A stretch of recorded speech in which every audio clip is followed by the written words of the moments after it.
On the outskirts of Harbin, hidden behind barbed wire and snow-covered fields, stood a place so secret that most of the world didn't learn of its existence until years after it was gone.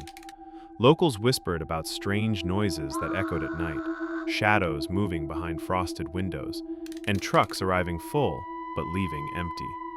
This was Unit 731, the center of one of the darkest human experiments in modern history. Behind the quiet fields near Harbin stood a sprawling complex surrounded by tall fences, guard towers, and endless secrecy. To locals, it was a water purification center. To the military, it was a strategic research base. But for those taken inside, it was something far darker. The facility was founded in 1936 under the command of Shiro Ishii. Brilliant, ambitious, and dangerously obsessed, he convinced the Imperial Japanese Army that biological weapons could decide the future of warfare. And so, under a harmless name, the Epidemic Prevention and Water Purification Department, Unit 731 was born. Everything about the compound was designed to hide the truth. Windows were shuttered, guards patrolled constantly, and every person who entered the site signed strict secrecy oaths. Even other Japanese soldiers stationed nearby had no idea what was happening. As Japan tightened its grip over Manchuria, people began to vanish. Farmers, travelers, villagers accused of minor crimes, and prisoners of war. They were transported to Unit 731 in trucks that arrived full and left empty. Inside, their identities were wiped away. Many were told they were being relocated. Others were blindfolded and marched through the snow, hearing only the creak of steel doors ahead. From that moment on, the outside world ceased to know they existed. Unit 731's purpose wasn't torture.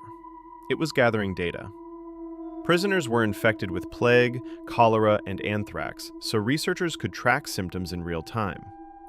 When illness reached its peak, victims were examined internally without anesthesia to study how disease moved through organs. Others were forced into the freezing Manchurian cold. Limbs were exposed until they turned white and rigid, allowing scientists to document every stage of frostbite. There were also tests of dehydration, starvation, and exposure to heat or chemicals. For the staff, these acts were simply experiments, each one logged with cold precision. The darkest operations happened outside the facility. Plague-infected fleas were bred in huge numbers, packed into ceramic bombs, and dropped over rural villages. When the casing shattered, swarms of infected insects spread through homes and farms. Entire communities collapsed. Wells, food supplies, and rivers were poisoned. Outbreaks were mapped and analyzed as real-world test results, proof that biological weapons could wipe out cities quietly, without explosives. As Japan neared defeat in 1945, Unit 731 rushed to destroy everything. Documents burned, buildings demolished, remaining prisoners silenced. Witnesses recalled black smoke rising as a decade of secrets was erased. But after the war, the truth didn't fully emerge. The United States offered immunity to the unit's leaders in exchange for their research data. Most members went on to live normal lives as professionals and academics.